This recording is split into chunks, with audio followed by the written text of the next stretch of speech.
Depois eu comecei a voar em Blumenau, Santa Catarina, no ano de 2002. Eu tinha terminado o segundo grau. E aí fiz meu piloto privado em Blumenau, fiz meu piloto comercial em Blumenau também, na época, né? Terminei em 2004. Em 2005 fui fazer meu curso de multimotor no Rio Grande do Sul e fiz meu curso de instrutor na época também. Então eu cheguei todas as minhas carteiras até 2005, final de 2005, né? Depois disso fiz umas horas de motor para ganhar experiência, de bimotor também, e até que eu consegui meu primeiro emprego, que foi no final de 2008 só. Então eu fiquei praticamente 3 anos aí fazendo alguns freelances para conseguir acumular uma certa experiência de voo, para que eu pudesse ter o meu primeiro emprego no táxi aéreo, que foi lá no Nordeste, na cidade de Aracaju, né? Capital mesmo. E depois eu fui, esse táxi aéreo e tinha base em Salvador, tinha base em Recife, né? E finalmente a gente fez um contrato de valores, na época que hoje quase nem existe mais, né? Transporte de valores. Então nós transportávamos moeda estrangeira aqui em São Paulo, fazíamos toda a região do Brasil, fazia Brasília também e BH com transporte de ouro. No final de 2008 para 2009, teve uma crise financeira no país. Eu acabei, a empresa acabou fechando, parando as operações. Então voltei de novo ao mercado, fazendo alguns freelances na época, né, como comandante. E aí no final de maio de 2008 para 2009, eu tive a primeira oportunidade de voar na linha aérea. Então voei na Webjet, né, voei nessa empresa 1 ano. Hoje ela não existe mais, ela foi adquirida pela Gol. Então eu acumulei 1 ano de experiência na Webjet. E depois disso, em 2010, eu entrei na Latam, onde fui copiloto de 320, Airbus 320, família. Voei o 767 copiloto e agora estou indo para o 777, Boeing 777. Então esse é um pouquinho da minha história na aviação.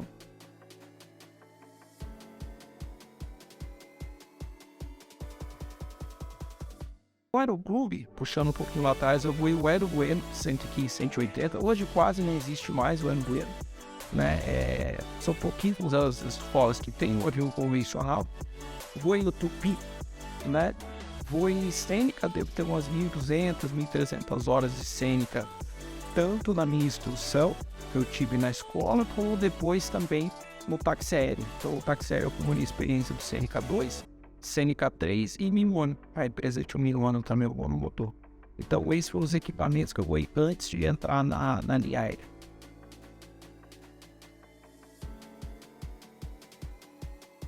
Você sabe isso que a minha história é um pouco interessante, talvez diferente das demais, né, que tem o sonho desde criança. E eu nunca tive esse sonho de criança, nunca tive esse despertar, digamos assim.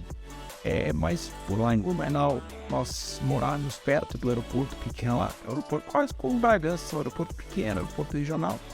E teve um amigo do meu pai que na época foi visitar e tal, e ele quis fazer um voo panorâmico. Então na época o Aeroclube tinha esse voo panorâmico, né, para que as pessoas pudessem experimentar um pouco a aviação. E ele me convidou para ir junto, eu estava com 17 anos na época. E aí fiz esse voo, foi um voo curto, foi um voo de 20 minutos só. E depois que nós pousamos na época, aí fui perguntar lá para o secretário como que funcionava, se existia um curso para isso. E eu logo comecei, na próxima semana, né, uma semana depois eu comecei a fazer o curso. E depois disso eu não parei mais. Eu tinha passado na faculdade até de engenharia elétrica, né? Parei a faculdade e segui a aviação e fiz dela a minha carreira.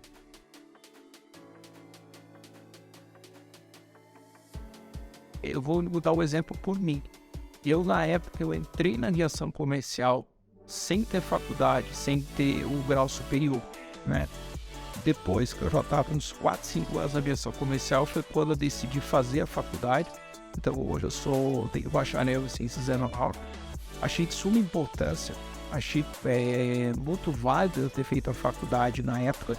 E eu acredito sim, que ela é um excelente complemento ao curso superior, principalmente na área, né? Agora eu não acho que eu não acho que ela seja o fato mais importante. Eu acho que existem outras coisas mais importantes que vêm na frente, que vão complementar e vão ajudar de certa forma nesse curso superior que as pessoas devem sim fazer. Eu super recomendo.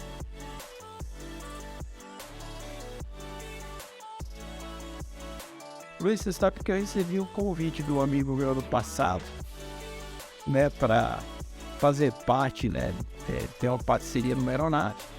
E eu acho que depois de tanto a gente conversar, de tanto bater papo nos próprios pernoites e tal, ver a dificuldade das outras pessoas, né, eu acho que talvez é a vontade de fazer diferente, né, não é nem ser melhor ou ser pior. Eu acho que sim é fazer diferente, fazer diferença na vida desses aviadores, né, que estão começando hoje, o que almejam chegar na carreira na linha aérea, porque realmente o caminho ele não é fácil, porém não é impossível. Então, assim, hoje a gente vê muitas pessoas que sequer tiveram o estímulo, né, de realmente estudar ou de tentar fazer algo diferente e acabam perdendo a oportunidade. Então, hoje a gente vê que o grau de reprovação ele é muito alto. E às vezes não é porque a pessoa não quer estudar, e sim porque ela não soube ou ela não foi orientada de como fazer isso. Então acho que esse é o principal motivo da Charlie Zero. Nosso objetivo hoje é talvez mudar isso um pouco, fazer com que as pessoas experimentem algo diferente e que elas saibam que elas podem sim ser capazes de voar em qualquer empresa, seja no Brasil, seja fora, ou qualquer lugar do mundo.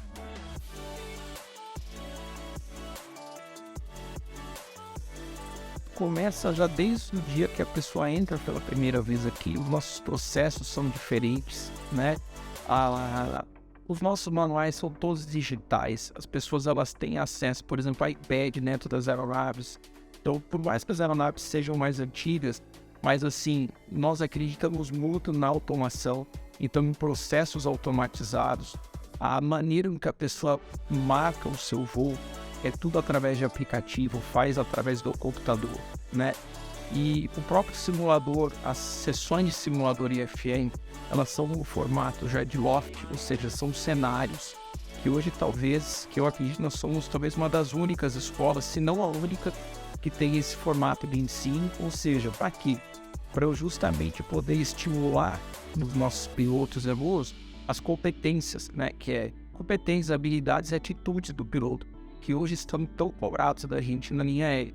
Então eu acho que assim, nós vamos conseguir ensinar tudo? Não, mas a gente vai conseguir mostrar o começo disso, para que as pessoas, quando entrem em empresas grandes, empresas de linha aérea ou táxi aéreo, não tenham uma dificuldade tão grande em poder assimilar o assunto e não sejam reprovados por causa disso, por talvez competências ou habilidades que nunca foram testadas em alguém. Acho que esse é o principal motivo.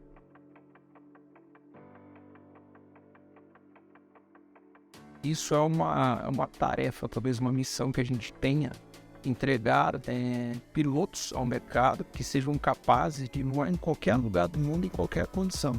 Então, ou seja, que sejam aprovados em processos seletivos, consigam fazer disso, que se torne a sua carreira e que não perca oportunidade. A gente sabe que hoje é muito mais fácil uma pessoa desistir do que ela realmente enfrentar o desafio ou o problema. Então é o que a gente vê, né? Então o que nós talvez temos como objetivo é mudar a vida dessas pessoas e fazer com que seja diferente. Então eu acho que a Charlie Zero entrega qualidade, eu posso dizer assim, ela entrega qualidade. E de que forma? A gente tem um serviço, talvez se eu puder chamar assim, ou um ensino muito personalizado, onde a gente tenta tratar cada aluno individualmente, respeitando as suas adversidades e as suas diferenças. Então a gente se adapta muito bem, e isso até vai do nosso próprio controle de qualidade que a gente faz. Então todo final do mês a gente pega o treinamento de cada aluno, vê se ele está dentro do esperado, se está abaixo do esperado. A gente tenta corrigir, tenta achar uma outra forma para que ao final de cada curso de piloto privado, de piloto comercial, as pessoas cheguem no nível aceitável, né? Que elas possam seguir e não sejam simplesmente abandonadas pelo sistema. Então isso eu acho que é o mais importante. Talvez é isso que eu acho que a Charlie Zero entrega de diferente. Talvez essa qualidade e essa maneira de tratar o aluno.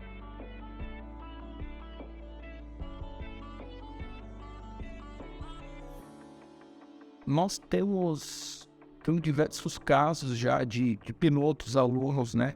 Que eu posso dizer assim, proprietários, que passaram pela Charlie Zero, tiveram um treinamento, eu posso dizer assim, talvez profissionalizante, por exemplo, o IFR. Então, nós temos hoje muitos pilotos privados que são IFR, ou seja, que podem e têm capacidade de voar instrumento. Isso traz muita segurança, não só para o piloto, como para a família dele também, né? E de poder, talvez, não ser, sabe, ter uma frente fria ou algo assim, que a pessoa não fique com medo, mas que ela saiba como lidar nessas situações, principalmente se for inesperado durante o voo. Então a Charlie Zero, ela tem auxiliado esses pilotos proprietários de aeronave, né, de que forma? Tanto com o treinamento, né, que a gente presta a essas pessoas, como inclusive acompanhar os voos. Então a gente vê que isso tem trazido muito resultado, né, tanto os nossos instrutores como nós mesmos, a gente poder acompanhar, poder tentar fazer melhor, ensinar de uma outra forma, para que o piloto proprietário realmente sinta segurança em operar a aeronave dele e não só simplesmente voar próximo ao aeroporto, e sim fazer com que o avião vá de A para B, que acho que é a principal função de um avião hoje, realmente é se deslocar para algum lugar.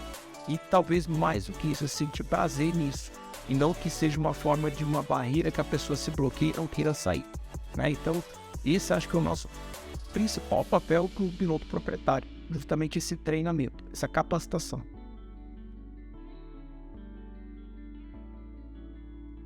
Fazer o primeiro contato conosco, eu acho que é uma bela maneira de ver o quanto nós somos diferentes, né?